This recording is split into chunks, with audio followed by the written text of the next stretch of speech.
16대의 대형 수송기가 칠흑 같은 어둠을 뚫고 테헤란에 착륙했으며 그 안에는 미사일 방어 체계인 HQ-9B와 첨단 전자전 장비가 가득 실려 있었습니다.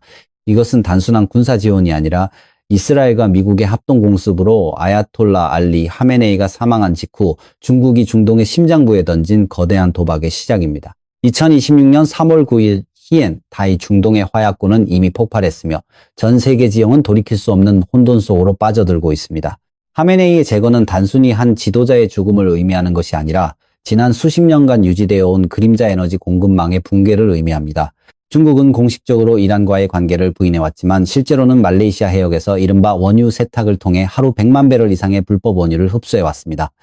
하지만 이제 그 보급로가 미국의 물리적 차단과 이스라엘의 정밀 타격으로 인해 완전히 끊길 위기에 처했습니다.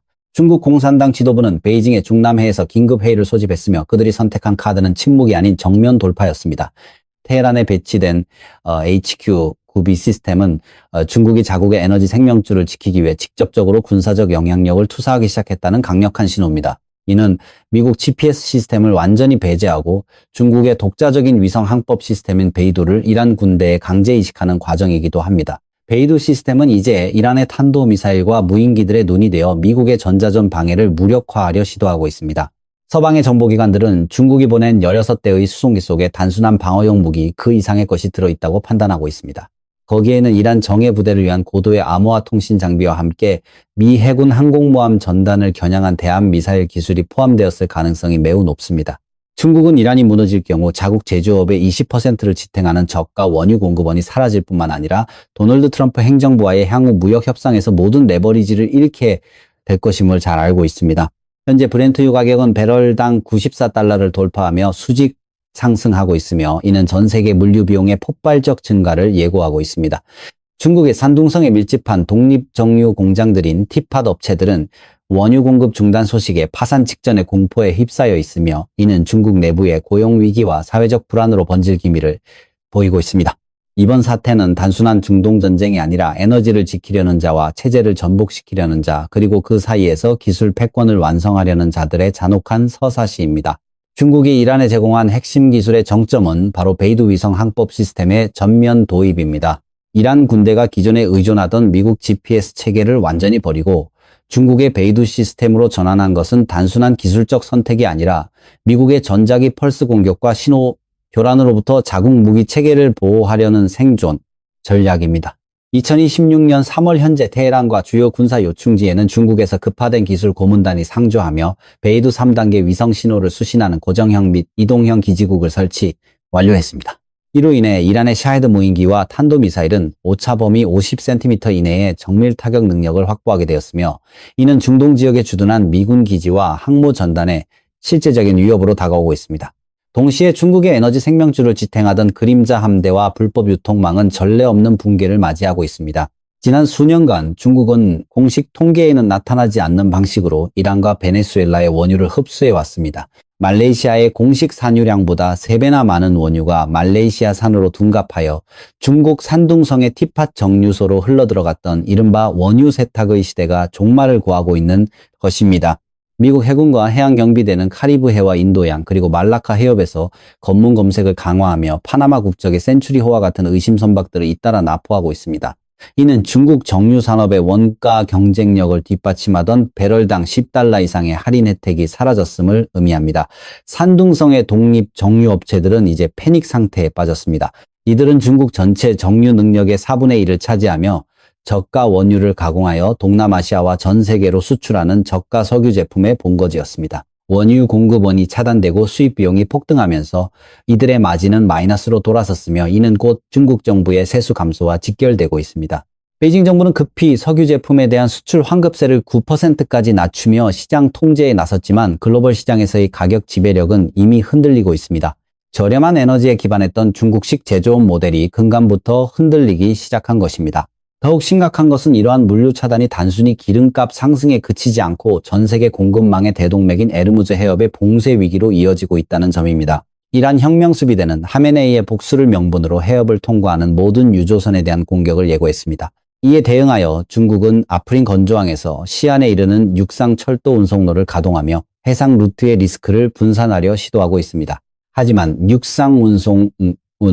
해상 운송 물량의 극히 일부만을 감당할 수 있을 뿐이며 파키스탄과 아프가니스탄의 불안정한 정세는 이마저도 불투명하게 만들고 있습니다. 중국은 이제 선택의 기로에 서 있습니다. 이란의 현재 체제를 끝까지 사수하기 위해 더 많은 군사 장비를 투입하고 미국의 제재를 정면으로 돌파할 것인지, 아니면 실용적인 관점에서 이란을 포기하고 러시아와의 에너지 결탁을 강화할 것인지 결정해야 합니다.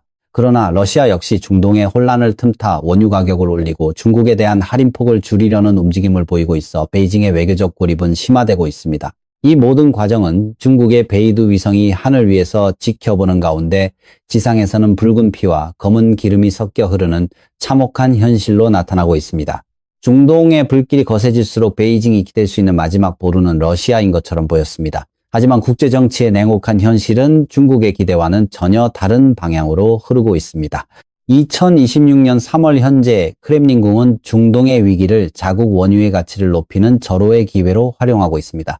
과거 우크라이나 전쟁 초기 중국이 러시아산 원유를 헐값에 사들이며 생명줄 역할을 했던 것과 달리 이제는 처지가 완전히 뒤바뀌었습니다. 이란산 원유 공급이 사실상 마비되자 러시아는 중국에 제공하던 우랄산 원유의 할인폭을 대폭 축소하기 시작했습니다. 러시아는 인도를 포함한 대체 시장이 충분하다는 점을 강조하며 베이징과의 가격 협상에서 전례 없는 강경한 태도를 유지하고 있습니다. 이는 저가 에너지에 의존해온 중국 제조업의 치명적인 비용 상승 압박으로 작용하고 있습니다. 이러한 에너지 대란의 파도는 동남아시아 해역까지 거세게 밀려들고 있습니다. 특히 베트남과 같은 주변 국가들은 중국의 공격적인 에너지 확보 전략에 직접적인 영향을 받고 있습니다. 중국은 이란과 베네수엘라의 공급망이 끊기자 남중국해 일대에서 에너지 자원을 선점하려는 움직임을 강화하고 있으며, 이는 지역 내 긴장을 고조시키는 촉매제가 되고 있습니다. 글로벌 유가가 배럴당 90달러를 상회하면서 베트남의 산업 생산 단가 역시 가파르게 상승하고 있으며, 어업과 물류업계는 연료비 폭등으로 인해 심각한 타격을 입고 있습니다. 베트남 정부는 에너지 안보를 지키기 위해 비축유 방출과 수입선 다변화를 서두르고 있지만 글로벌 시장의 공급 부족은 단기간에 해결될 기미가 보이지 않습니다. 더욱이 중국은 자국의 부족한 석유 제품 마진을 보전하기 위해 정제유 수출 물량을 조절하며 인근 국가들의 석유 시장을 교란하고 있습니다. 과거 중국의 독립 정유소들은 저렴한 이란산 원유를 가공해 베트남과 필리핀 등의 싼 값의 휘발유와 디젤을 공급해 왔습니다. 그러나 이제는 원재료 가격 상승과 수출 환급세 축소로 인해 중국산 석유 제품의 가격 경쟁력이 상실되었습니다. 이는 동남아시아 국가들에게 에너지 수입 비용 상승이라는 경제적 고통을 안겨주는 동시에 중국에 대한 에너지 의존도가 얼마나 위험한지를 일깨워주는 계기가 되었습니다. 각국은 이제 중국 중심의 공급망에서 벗어나기 위해 미국이나 호주, 그리고 중동의 전통적인 산유국들과의 직접적인 결속을 강화하고 있습니다. 이 모든 상황은 결국 도널드 트럼프 행정부의 전략적 포위망이 성공적으로 작동하고 있음을 시사합니다. 미국은 파나마 운하와 말라카 해협, 그리고 호르무즈 해협이라는 전 세계 에너지 목구멍을 틀어쥐고 중국의 숨통을 조이고 있습니다. 중국이 자랑하던 1대1로의 핵심 축인 파키스탄과 이란의 연결고리는 내부 불안정과 외부의 군사적 타격으로 인해 무용지물이 되어가고 있습니다. 이제 베이징은 값비싼 러시아산 원유에 매달리거나 아니면 전략 비축유를 소진하며 버티는 수밖에 없습니다. 하지만 1,300억 배럴에 달하는 비축유도 현재의 소모 속도로는 200일 이상을 버티기 힘들며, 이는 중국 공산당이 마주한 가장 잔인한 시간표가 되고 있습니다. 에너지 주권을 잃어가는 거대 경제 대국의 위기는 이제 단순히 경제 지표의 하락을 넘어 체제 존립을 위협하는 지경에 이르렀습니다. 2026년 3월 말로 예정된 도널드 트럼프 대통령의 베이징 방문은 단순한 외교적 만남이 아니라 전 세계 경제 질서를 재편할 최후의 통첩이 될 전망입니다. 트럼프 행정부는 이미 이란의 원유 수출을 사실상 제로로 만들었으며, 이제 그 화살은 이란의 최대 후원자인 중국을 향하고 있습니다. 백악관의 전략은 명확합니다. 중국이 이란에 보낸 16대의 수송기와 베이두 위성 시스템 지원을 즉각 중단하지 않는다면 중국산 수입품에 대해 일괄적으로 60% 이상의 고율 관세를 부과하겠다는 것입니다. 이는 에너지가 부족한 중국에게 생산 비용 상승과 수출길 차단이라는 이중의 재앙을 의미합니다. 중국 공산당 지도부는 이제 이란이라는 지정학적 교두보를 지킬 것인지 아니면 자국 제조업의 생존을 선택할 것인지에 대한 잔인한 결단의 순간에 직면해 있습니다.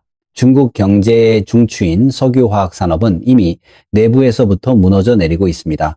지난 10년간 중국은 세계 최대의 석유화학 제품 생산국으로 성장하며 에틸렌과 폴리에틸렌 시장을 장악해 왔습니다. 하지만 이 성장의 이면에는 이란과 베네수엘라에서 끌어온 저렴한 불법 원유가 있었습니다. 원재료 가격이 정상화되고 미국 주도의 해상 봉쇄로 인해 공급망이 불안정해지자 중국 석유화학 단지들의 가동률은 급격히 떨어지고 있습니다.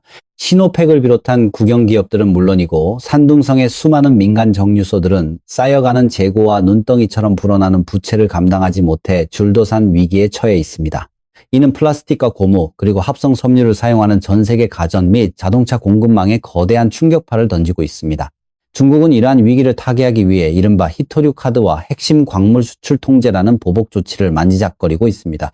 하지만 에너지 수입의 70% 이상을 해외에 의존하는 상황에서 원유 공급망이 장악당한 중국의 반격은 힘을 얻기 어렵습니다. 특히 미국과 이스라엘의 합동 공습 이후 이란 내부에 친서방 성향의 새로운 정권이 들어설 가능성이 제기되면서 중국이 지난 25년간 공들여온 4천억 달러 규모의 투자 협정은 한순간에 휴지 조각이 될 위기에 처했습니다. 팔라비 왕세자의 귀환설은 베이징에게는 악몽과도 같은 시나리오이며 이는 중국이 이란 내정에 더욱 깊숙이 개입하도록 강요하고 있습니다. 이 모든 상황의 결말은 결국 중국 제조업의 가격 경쟁력 상실로 귀결됩니다. 저렴한 연료와 값싼 원자재로 전 세계 시장을 공략하던 메이드 인 차이나의 시대는 저물고 있습니다. 트럼프 행정부의 압박은 단순히 무역 불균형을 해소하려는 것이 아니라 중국의 에너지 안보를 무력화하여 패권 경쟁에서 승기를 잡으려는 고도의 계산된 행보입니다. 베이징의 중남해에서는 연일 마라톤 회의가 이어지고 있지만 뾰족한 대책을 찾지 못하고 있습니다. 전략 비축유는 줄어들고 있고 국제 유가는 요동치며 트럼프의 방문 날짜는 시시각각 다가오고 있습니다. 중국이 자랑하던 경제 발전의 신화는 이제 검은 석유의 저주에 걸려 멈춰서기 직전입니다. 한때 세계의 공장으로 불리던 대륙의 하늘 위에는 베이두 위성의 차가운 신호만이 불확실한 미래를 비추고 있을 뿐입니다. 2026년 3월 9일 현재 우리가 목격하고 있는 이란의 혼란은 단순한 정권의 위기를 넘어 중국이 지난 수십 년간 쌓아올린 유라시아 에너지 통합 전략의 완전한 파산을 의미합니다. 아야톨라 알리 하메네이의 사망 이후 테헤란의 권력 공백은 예상보다 빠르게 친서방 성향의 망명 세력과 내부 개혁파에 의해 채워질 조짐을 보이고 있습니다. 미국에서 40년간 거주해온 레자 팔라비 왕세자의 귀환 가능성이 구체화되면서 중국이 이란 혁명수비대와 체결했던 4천억 달러 규모의 전략적 협정은 그 법적 근거를 잃어가고 있습니다. 새로운 이란 정부가 들어설 경우 가장 먼저 단행할 조치는 중국에 제공하던 초저가 원유 공급의 중단과 서방 자본의 유입을 통한 석유 인프라의 현대화가 될 것이며 이는 중국에게 가장 뼈아픈 지정학적 손실이 될 것입니다. 중국이 테헤란에 급파한 16대의 수송기와 베이두 위성 시스템은 결국 침몰하는 배를 구하기에는 너무 늦은 처방이었음이 드러나고 있습니다.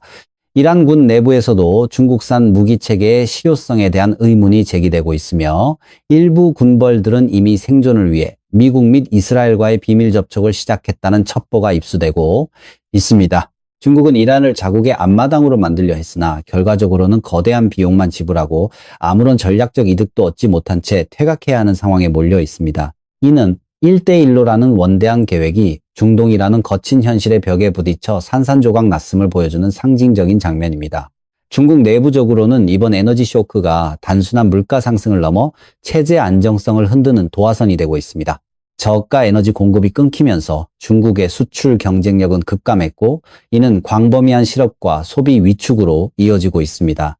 베이징 정부는 신재생 에너지로의 전환을 가속화하겠다고 발표하며 민심을 달래려 하지만 석유와 가스에 기반한 거대 장치 산업들이 단기간에 구조조정을 마치는 것은 불가능에 가깝습니다. 트럼프 행정부는 이러한 중국의 취약점을 정확히 파악하고 있으며 다가오는 무역 협상에서 중국의 금융시장 개방과 국영기업 보조금 철폐라는 근본적인 변화를 요구하며 압박의 수위를 높일 것입니다. 결국 2026년의 봄은 중국 패권주의의 한계를 여실히 드러낸 시기로 기록될 것입니다. 에너지를 구걸하기 위해 국제법을 위반하고 독재 정권에 무기를 공급하던 방식은 이제 더 이상 통하지 않는 시대가 되었습니다. 전 세계는 이제 중국 중심의 불투명한 에너지 공급망에서 벗어나 투명하고 다변화된 새로운 에너지 질서를 요구하고 있습니다. 베이징의 중남해 정원 위로 지는 노을은 한때 세계 경제의 엔진이었던 중국의 영광이 저물어가고 있음을 암시하는 듯합니다. 이제 남은 것은 몰락의 속도를 어떻게 조절하느냐 하는 기술적인 문제뿐입니다. 중국이 야심차게 쏘아 올린 베이두 위성들은 여전히 이란의 하늘을 돌고 있지만 그 신호를 받아 미사일을 쏠 소는 이미 힘을 잃었습니다. 에너지 전쟁의 승패는 이미 결정되었으며 그 결과는 베이징의 공장 굴뚝이 멈춰서고 테헤란의 거리에서 새로운 자유의 노래가 울려 퍼지는 것으로 증명될 것입니다. 우리는 지금 한 제국의 팽창이 멈추고 새로운 국제 질서가 태동하는 역사의 변곡점을 지나고 있습니다. 중국의 위험한 도박은 끝났으며 이제 그 대가를 치러야 할 시간이 다가왔습니다.